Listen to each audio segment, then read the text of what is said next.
마태복음 26장 36절부터 46절까지만 보시겠습니다.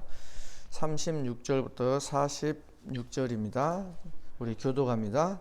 이에 예수께서 제자들과 함께 겟셋마네라 하는 곳에 이르러 제자들에게 이르시되 내가 저기 가서 기도할 동안에 너희는 여기 앉아 있으라 하시고 베드로와 세베대의 두 아들을 데리고 가실새 고민하고 슬퍼하사 이에 말씀하시되 내 마음이 매우 고민하여 죽게 되었으니 너희는 여기 머물러 나와 함께 깨어 있으라 하시고 조금 나아가서 얼굴을 땅에 대시고 엎드려 기도하여 이르시되 내 아버지여 만일 할만하시거든 이 잔을 내게서 지나가게 하옵소서.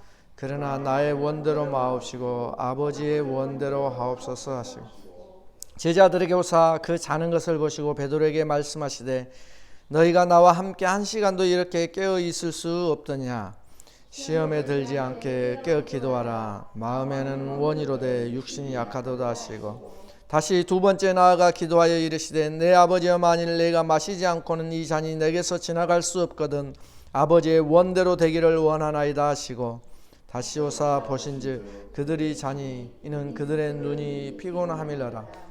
또 그들을 두시고 나아가 세 번째 같은 말씀으로 기도하신 후 이에 제자들에게 오사 이르시되 이제는 자고 쉬라. 보라 때가 가까이 왔으니 인자가 죄인의 손에 팔리리라. 46절 일어나라 함께 가자. 보라 나를 파는 자가 가까이 왔도다. 아멘. 오늘 말씀은 겟셋마네 기도하는 예수님의 기도의 장면입니다. 근데 오늘 말씀이 주는 의미가 남다르죠. 왜 그런가 우리 하나씩 살펴볼 터인데요. 우리가 전번에 마리아와 가룟 유다를 살펴봤죠. 마리아와 가룟 유다를 일부러 성경에서는 대조하고 있어요. 비교하고 있다는 거죠. 어떻게 비교하느냐? 마리아의 향유옥합 이게 이제 300데나리온의 가치를 가지고 있었죠. 이 기름을 예수님 머리 위에 이제 쏟아 붓는 거예요. 이 가치는 지금으로 따지면 한국 돈으로 한 2천만 원, 3천만 원 정도 이 기름을 머리에다 그냥 다 쏟아 붓는 거예요. 그리고 이제 그 사건이 주는 교훈이 하나님의 중요한 의미가 있었죠. 예수님을 마리아는 누구로 인정해요? 나의 왕이요, 나의 주요, 나의 대제사장이요, 선지자로 이렇게 인정을 하는 거예요.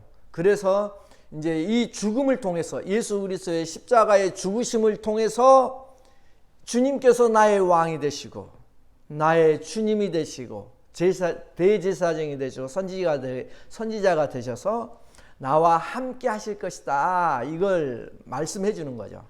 굉장히 큰 의미가 있어요. 그래서 이제 이 여인을 이 성경이 있는 날 우리가 사는 날 동안 평생 이 여인을 기억하게 만드시는 축복을 얻은 거죠. 이제 그런데 이거에 비해서 가룟 유다는 뭐에 예수님을 팔아요? 은 30에. 그러니까 이 마리아와 이 유다를 비교하면서 이 비교의 초점이 어디에 있냐면 예수님을 어떻게 생각하느냐, 예수님의 가치를 어떻게 생각하느냐 이거예요. 이제 가룟 유다는 은 30에. 은 30은 성경에서 얼마 뭐 할 때 은 30을 줬냐면 출애굽기 21장 32절에 소 알죠? 소가 만일 남종이나 여종을 받으면 그 소 임자가 은 30세겔을 그 상전에게 줄 것이요. 소는 돌에 맞아 죽을지니라. 구약시대에 보면은 이렇게 보니까 소의 뿔에 갑자기 받쳐가지고 죽은 종의 몸값이에요. 그러니까 은 30을 달아줬다는 것은 대제사장들은 예수님을 종의 몸값으로 종으로 판단했다는 거죠. 또 은 30을 받아든 가룟 유다도 예수님을 어느 정도 가치로 판단해? 종의 몸값으로 판단을 했어요. 이제 이것이 이제 비교의 초점인 거예요. 그래서 우리가 이 땅을 살아가면서 우리는 예수님을 어느 정도 가치로 바라보고 살아가는지 이제 그거에 대한 예수님의 평가는 이렇게 나뉘죠. 여자에게는 내가 진실로 너희에게 이르노니 온 천하에 어디서든지 이 복음이 전파되는 곳에는 이 여자의 행한 일도 말하여 저를 기념하라. 그리고 가룟 유다에게는 인자를 파는 그 사람에게는 화가 있으리로다. 그 사람은 차라리 나지 아니하였다면 제게 좋을 뻔하였느니라. 이 평가, 극과 극이죠. 이런 평가를 내립니다. 그리고 이제 오늘 마태복음 순서에 따르면 오늘 이제 겟셋만의 기도 장면이 나와요. 이 겟셋만의 기도는 요한복음 17장에도 똑같은 장면이 나오는데 14장부터 계속 최후 만찬의 이야기가 계속해서 이어지면서 17장까지 가거든요. 요한복음은 아주 이 부분을 자세하게 써놨어요. 마태복음은 간단하게 해놨지만 자세하게 써놨어요. 그런데 이제 요한복음 14장부터 시작되는 이것을 보면 오늘 말씀 마태복음과 같은 말씀을 보면 예수님께서 이 말씀을 해요. 요한복음 14장 1절에 너희는 마음에 근심하지 말라 하나님을 믿으니 또 나를 믿으라 이렇게 말씀을 해요. 지금 예수님이 이 말씀을 하시는 배경이 재밌어요. 너희들 모두 나를 배반하고 떠날 거야. 이 말씀을 하시고 이걸 이야기를 하세요. 이해가 되시나요? 너희들 나를 배반하고 모두 배반하고 떠날 거야. 이 제자들에게 그렇게 말씀하시고 너희는 마음에 근심하지 말라. 하나님을 믿으니 또 나를 믿으라. 이렇게 해요. 생업을 버려두고 쫓았던 스승, 주님으로 여긴 분이 그렇게 여기면서 따랐던 제자들에게 너희가 나를 버릴 것이라. 다 도망갈 것이라 하는데 이것이 근심하지 않을 일이라고 할 수 있을까요? 너희는 근심하지 말라 그렇게 하는 거예요. 이게 근심 안 할 수 있는 일인가? 그리고 더욱이 제자들의 너희가 예수님을 버릴 것임을 알면서도 그들에게 나를 믿으라 이렇게 말씀하는 것은 무슨 효과가 있겠어요? 이제 곧 다 버리고 도망갈 제자들에게 말입니다. 그런데 예수님께서는 근심하지 말라고 지금 이야기를 해요. 다 도망갈 제자들에게. 게다가 또 그 다음 장을 보면 15장에 보면 나는 요한복음 15장을 이야기하는 겁니다. 나는 포도나무여 너희는 가지라 이렇게 말씀을 해요. 제자들에게. 이게 도망갈 제자들에게 그렇게 이야기를 하는 거예요. 너희들 나 배반하고 다 도망갈 거야 해놓고 첫 번째 하는 이야기가 14장 1절에 근심하지 말라 나를 믿어라 이렇게 또 이야기를 하고 15장으로 가서는 나는 포도나무에 너희는 가지다 이렇게 이야기를 해요. 그러면서 또 어떤 말씀까지 하셔요? 너희는 나보다 더 큰 일도 할 것이야 이 이야기까지 하셔요. 이런 것들을 보면 쉽게 이해가 안 되는 말씀들이죠. 예. 왜 그러냐면 막장 드라마라고 하면은 좀 이해가 될 수도 있겠지만 이건 막장 드라마도 아니고 이게 뭐예요? 이걸 깨닫는 것이 굉장히 중요한 신앙의 그 핵심이에요. 이게 예수님과 우리의 관계는 어떤 관계일까요?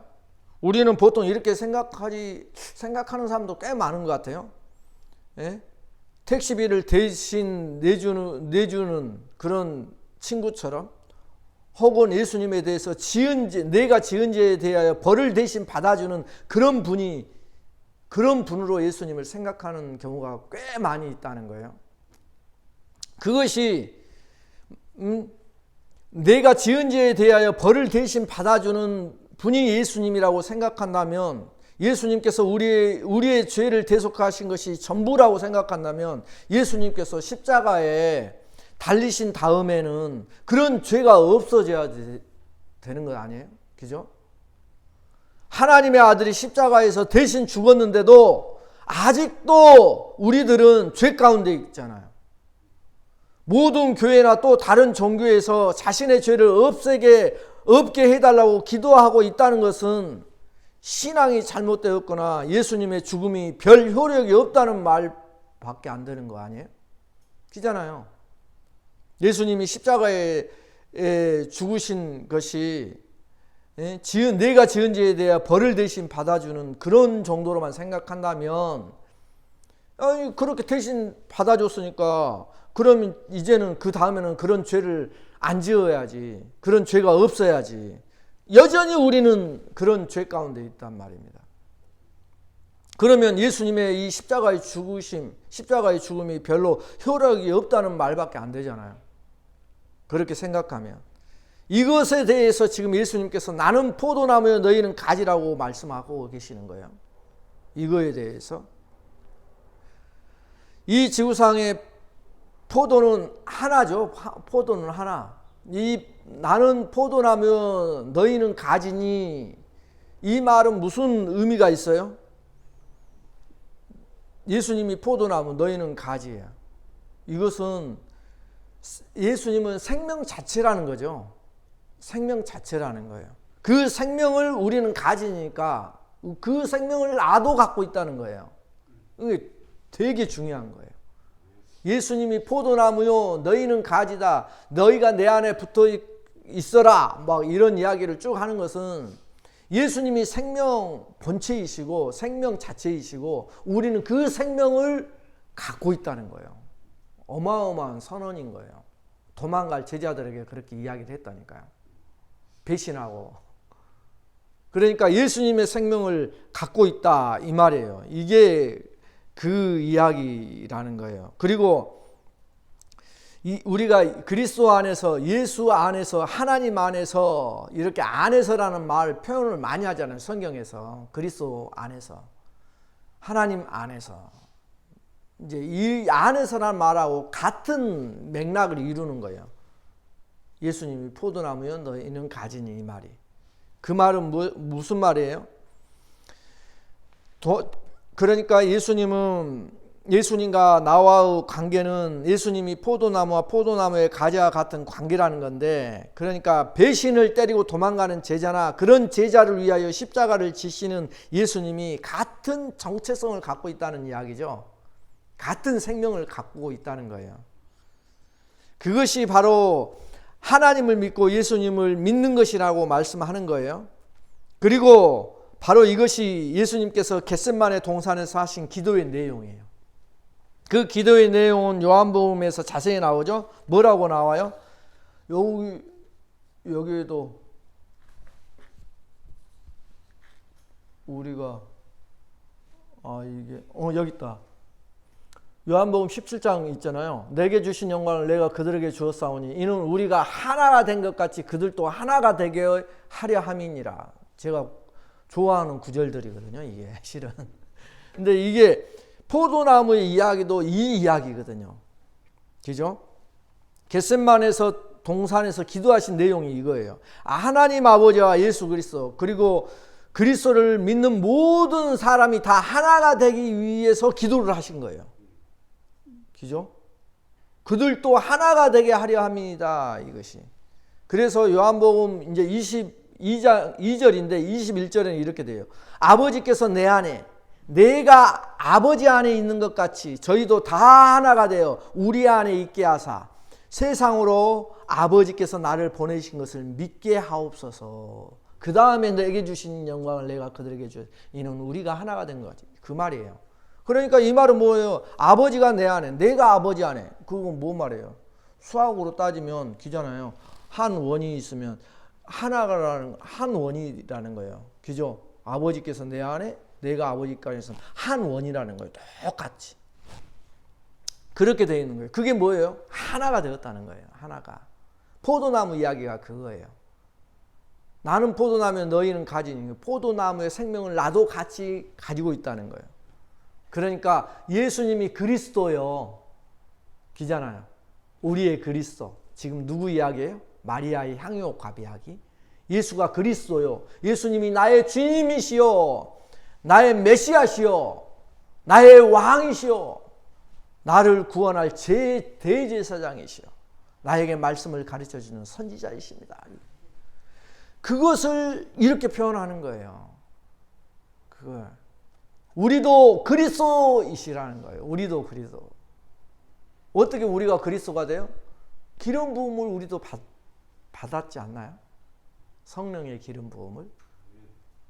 성령의 기름 부음을 받으면 우리도 왕 노릇하라는 거예요. 원래 아담을 창조하실 때 아담에게 뭐 주셨어요? 세 가지 직분을? 왕, 제사장, 선지자의 직분을 줬다고 했잖아요. 그것을 실은 사람들에게 지금 십자가를 통해서 우리들에게 그리스도로 만드는 작업이라는 거예요. 그 이야기예요. 그게. 이게 하나가 되게 하옵소서. 우리가 상식적으로 보면은 예수님을 배신하는 사람과 예수님이 하나가 된다는 것은 아 그렇구나 하고 이해가 되는 내용이에요? 아니잖아요. 배신을 하는 사람하고 배신자는 원수가 되는 거죠. 하지만 분명히 예수님께서 겟세마네 동산에서 하신 이 기도는 곧 예수님을 배신할 제자들과 예수님이 하나라는 것을 지금 감사하면서 하나님 아버지께 기도하는 내용이거든요. 배신할, 지금 예수님이 잡혀가면 배신하고 떠날 제자들에게 예수님이 지금 하나가 되었다는 것에 감사하고 곧 자기를 버리고 떠날 제자들을 하나님께서 자신에게 주셨다는 것을 감사하는 내용이에요. 이게 어떻게 보면 진짜 미치고 환장할 노릇인 거죠. 우리가 이해할 수 없는 아주 여기에서 중요한 포인트예요. 왜 그러냐면 배신하는 것, 이것은 이런 행동은 우리들이 이해할 수 있어요? 우리는 보통 사람 배신하면 돼요, 안 돼요? 열받잖아요. 배신하면 조그마한 거 배신하도 오빠 한번 믿어봐. 이 오빠 한번 믿어보라고 했는데 배신을 한번 때리면 그게 원수가 되는 거잖아요. 그거예요, 그거. 그렇구나 하기 힘든 상황이잖아요. 배신하고 간다는데. 하지만 분명히 예수님께서 겟세마네 동산에서 하신 기도는 곧 자신을 배신할 제자들과 예수님이 하나라는 것을 감사하고 그렇게 한다는 것은 제자들은 이게 이해가 안 된다는 거예요. 보십시오. 배신하는 것과 같은 행동은 일반적으로 사람은 그러면 안 된다 하는 그런 법칙 속에 있는 거잖아요. 그죠? 우리가 갖고 있는 양심 속에 있는 거 아니에요? 이 말은? 그죠? 그리고 그렇다는 것은 그런 행동을 배신하는 사람이 예수 그리스도와 하나가 된다는 것은 용납이 안 되는 거예요. 보통 배신자하고 어떻게 하나가 돼요? 원수가 되는 거지. 그러니까 예수 믿는 사람은 사람 배신하면 안 된다고 생각하죠. 우리가 보통 안 그래요? 배신하면 기분 좋아요? 아니잖아요. 그러니까 배신하면 안 된다고 생각하는 거예요. 그런데 예수님께서는 그냥 이웃이나 원수도 아니고 자신을 배신하는 사람과 예수님이 하나가 된다고 하는 것이기 때문에 우리가 쉽게 이해를 하지 못하는 거예요. 생각해보면 사람이 사람을 배신한다는 것은 좋은 일이 아니죠. 그러니까 사람이 그러면 안 되지! 이렇게 말을 많이 하죠. 우린 맨날 하는 말이 사람이 그러면 안 되지! 개돼지도 아니고 짐승도 아니고 사람이 그러면 안 되지! 이렇게 말을 하죠. 하지만 어떤 사람도 이렇게 말할 수 있는 사람이 있을까요? 그게 그렇게 지켜질 사람이 있을까요? 난 절대 안 그럴 거야. 됩니까? 안 되죠. 절대 안 그럴 거야. 그렇게 물론 지금은 그 어떤 말이든지 뭐 할 때가 연애 때죠. 연애 때. 그죠? 그런데 사람이라서 그렇게 장담할 수가 없다는 거예요. 그 의미는 사람이라서 그렇죠? 사람이라서 그렇게 될 수밖에 없다는 거예요. 배신하는 일뿐만 아니라 우리가 운전하다가 보면 갑자기 그냥 옆에서 치고 들어와가지고 완전히 그냥 큰일 날 뻔했어. 그러면 어떻게 해요? 이런 막 새가 막 날아다니죠. 이런 참새 비둘기 막 이렇게 이렇게 우리가 살아가다 보면 이런 욕한 경험이 한 번도 없는 사람은 운전을 안 한 사람이면 뭐 그럴 가능성도 있겠다. 살면서 저 인간 진짜 빨리 죽었으면 하는 이런 생각을 한 번도 안 한 사람이 없을 거예요. 뉴스를 보면 이야 저런 사람 빨리 죽여야지. 이번에 뭐 또 텍사스 그 총기 사건도 저런 사람이 죽으려면 지 혼자나 죽지. 그런 생각이 저절로 들잖아요. 그러니까 이것이 모두 다 이런 일들이 왜 있느냐? 사람이라서 그렇다는 것을 이야기를 하고 있는 거예요. 성경에서는. 사람이라서 배신도 하고 욕도 하고 남을 미워하기도 하고 이성을 보고 욕망을 품기도 하고 이것이 뭐 때문에 그러냐? 사람이기 때문에 그렇다. 어떤 사람? 선악과를 먹은 아담의 후손이기 때문에. 이런 인간이 예수님과 하나라는 것을 지금 겟세마네 동산에서 기도하시고 있는 거예요. 이 기도가 엄청난 기도인 거죠. 그러니까. 예수님과 달리 그런 인간의 모습을 우리는 어떻게 해요? 예수님처럼 배신하는 제자들을 향해서 우리가 저 도망가고 나를 버리고 가는 저놈들과 하나가 된 거 하나님 감사해요. 이렇게 기도하는 예수님과 달리 우리는 어떻게 해요? 우리는 그런 모습, 이런 것을 생각하죠. 어떻게 생각하냐면 감추려고 하죠. 감추려고. 우리는 선악과를 먹고 그런 인간의 모습을 부끄러워했잖아요. 아담이. 그래서 감추려고 했잖아요. 예? 치마를 엮어서 자기 몸을 감추려고 했잖아요. 이러한 것이 인간의 모습이라는 것입니다. 인간은 우리의 모습을 항상 감추려고 해요. 그러나 예수님은 감추려고 하지 않아요. 이게 십자가에서 보여준 예수님의 모습이에요. 그게 무슨 말인지 이해가 되시죠? 봐보세요. 사람은 누구나 하나님 앞에서 자신이 죄인이라는 것을 인정하지 않고 의인인 척 하려고 하죠. 하나님 앞에서 죄인이라고 인정을 하는 사람은 예수 믿는 사람이에요. 그러나 대부분의 사람들은 하나님 앞에서 자신이 죄인이라는 것을 인정하지 않으려고 해요. 의인이 되려고 하죠. 그죠?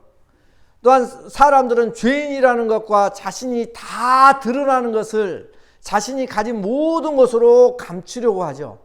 그죠? 자신의 치부가 드러나는 것을 감추려고 해요. 어떻게 감추려고 하느냐? 머리에서 나오는 지혜로 감추려고 해요. 그리고 손과 발의 행동으로 감추려고 하고, 또 좋은 옷, 비싼 옷을 입음으로써 신분과 경력 등으로 자신을 감추려고 해요. 예수님은 그런 것으로 사람이 의에 이를 수 없다는 것을 보여주는 거예요. 십자가가. 그래서 예수님은 사람들은 머리를 써서 자기의 치부를 감추고 자기의 더러운 것을 감추고 보다 사람들에게 나는 멋있는 사람이야, 의로운 사람이야, 이것을 보여주려고 했던 것 때문에 예수님이 십자가에서 뭐 하시는 거예요? 가시관을 쏘시어버리는 거예요. 의미가 거기에 있는 거예요. 내 머릿속에서 나의 치부, 나의 드러나면 안 되는 것들을, 이 생각 속에서 나오는 모든 것들을 아무 의미 없다 라는 것을 보여주는, 그것이 머리에 가시관을 써서 보여주는 거예요. 손과 발의 행동을 뭘로 보여주셔요? 그러면 예? 손과 발의 행동을 십자가에 뭐 이렇게 해요? 발에 몹시 박혀버리는 거예요. 좋은 옷은 명품을 입으면 내 신분이 올라가고 너희들은 이런 거 못 입지? 라고 의시되고, 너희들하고 나하고는 좀 급이 달라? 라고 의시되는 것들을 뭘로 보여주셔요? 예수님은 온 옷을 다 벗김을 당하시잖아요. 이게 십자가에 달리신 예수 그리스도의 의미예요.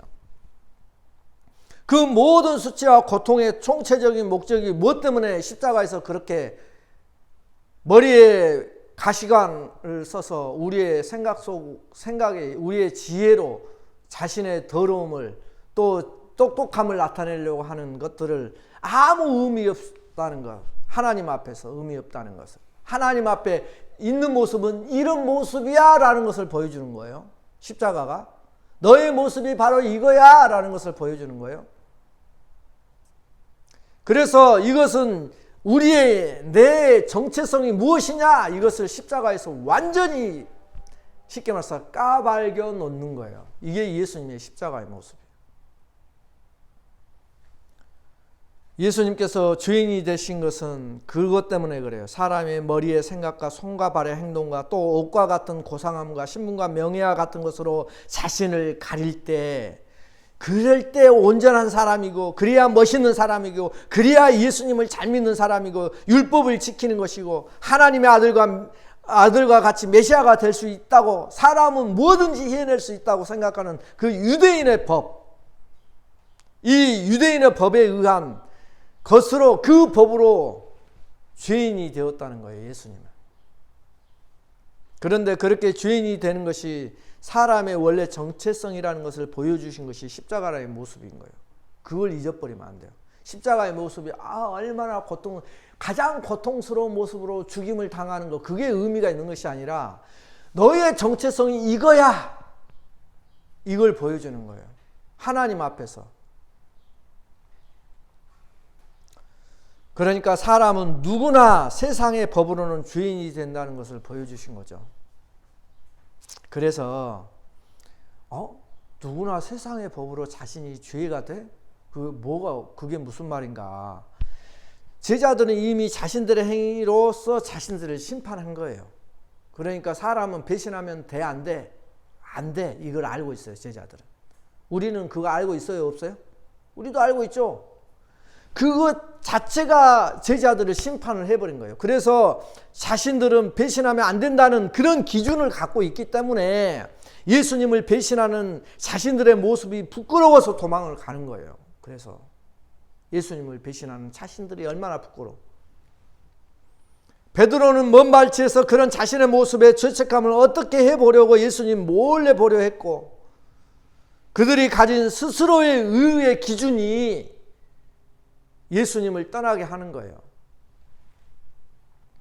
그들의 스스로 가지고 있는 의의 법이 그들을 스스로를 심판하고 도망가는 죄인을 만들게 하는 거예요. 사람은 누구나 세상의 기준이 있죠. 그리고 자신 안에 의의 기준이 있죠. 그게 뭐예요?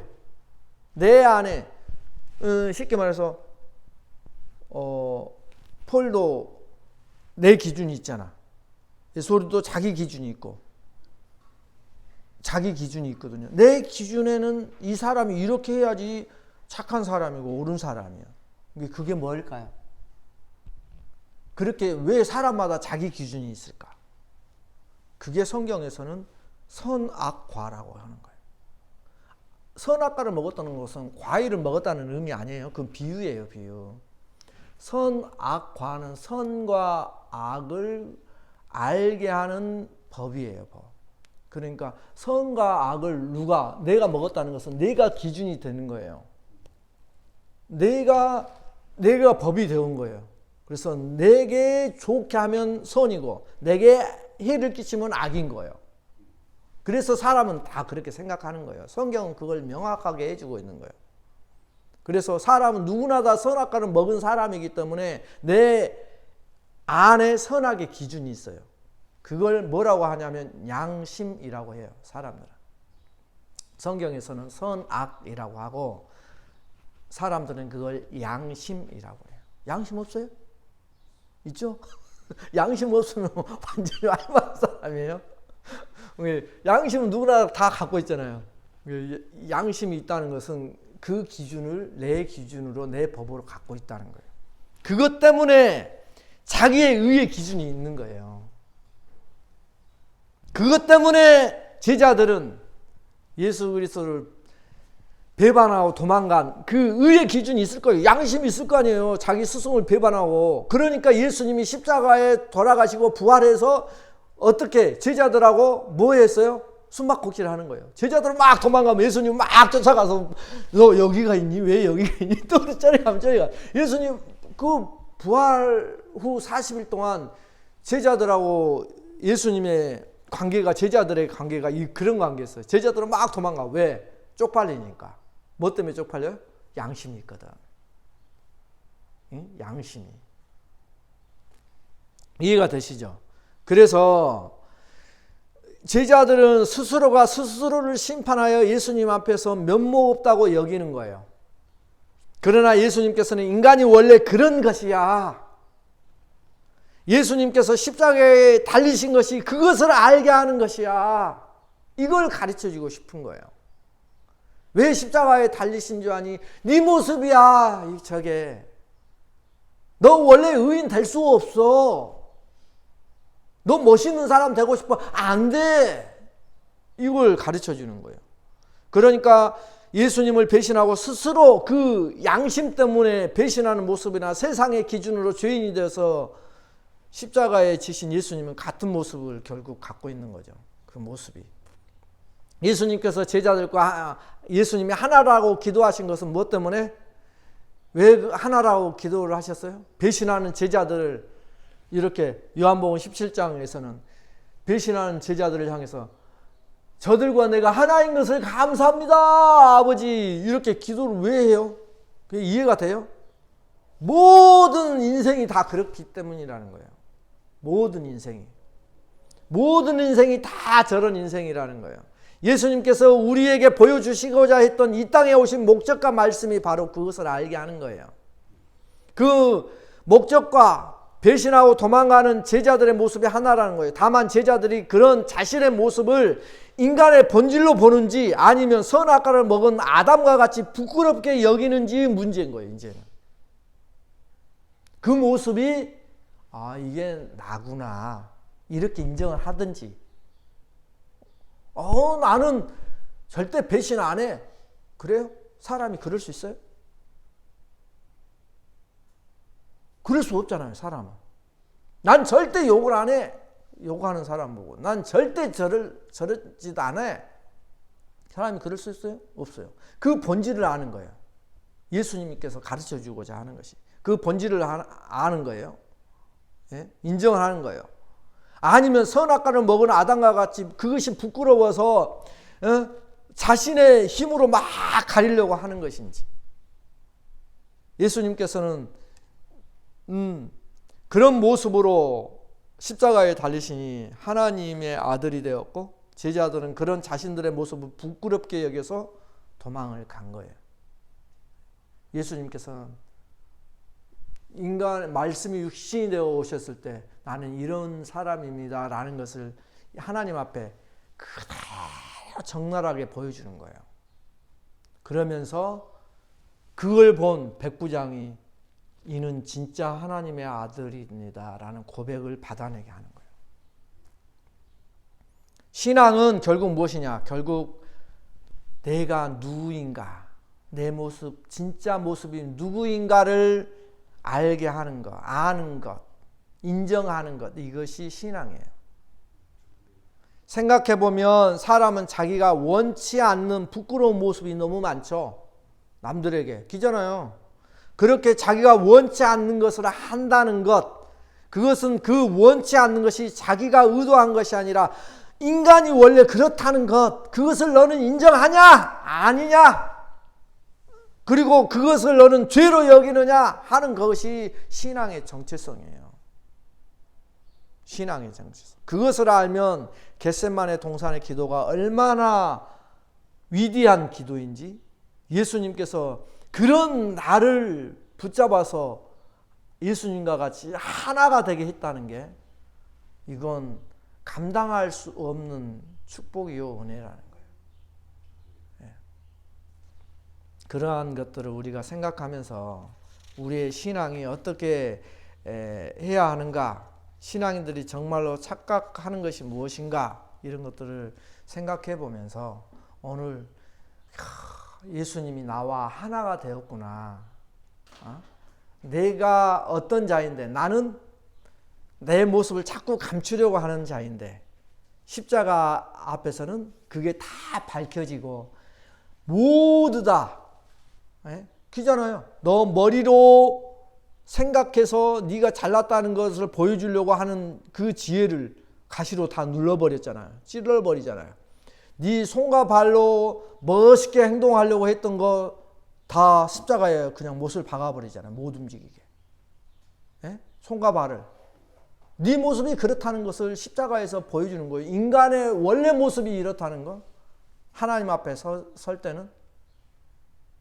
그리고 사람들이 그냥 명품으로 자기를 급이 다르게 너하고는 나는 달라라고 하는 그러한 것을 뭘로요?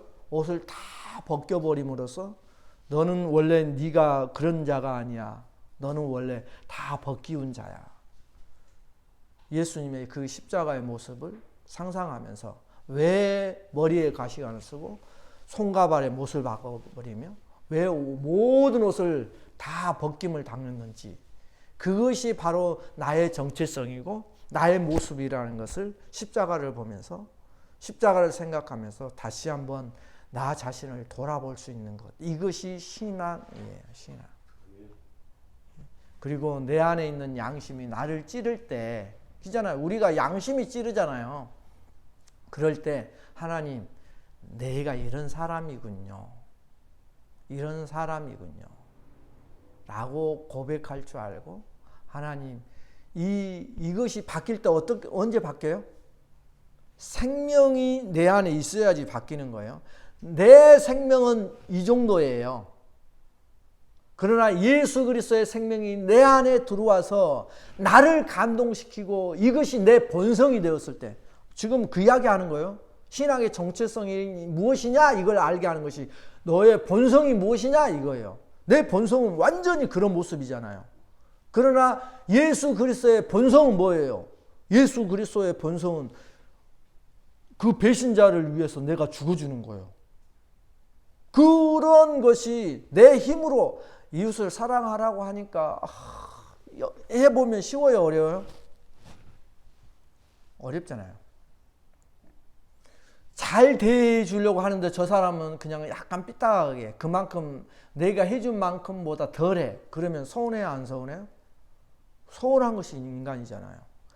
그런데 내 본성으로는 그래요. 내 양심으로는 그래요. 그러나 내 안에 예수의 생명으로 하는 것은 어때요? 예수님은 다르잖아요. 그러니까 그걸 이야기를 하는 거예요. 예수의 생명이 내 안에 들어왔으면, 나는 포도나무에 너희는 가지니까 생명을 공유했으면 그 예수의 생명에서 나오는 본성으로 한다는 것은 다른 거예요. 그건 누구도 말릴 수 없다고 이야기를 해요. 천사도, 어떤 세상의 어떤 권력도 그런 사람은 막을 수가 없어요. 왜? 본성으로 해버리니까. 그것이 성령의 역사예요. 네, 기도하십시다.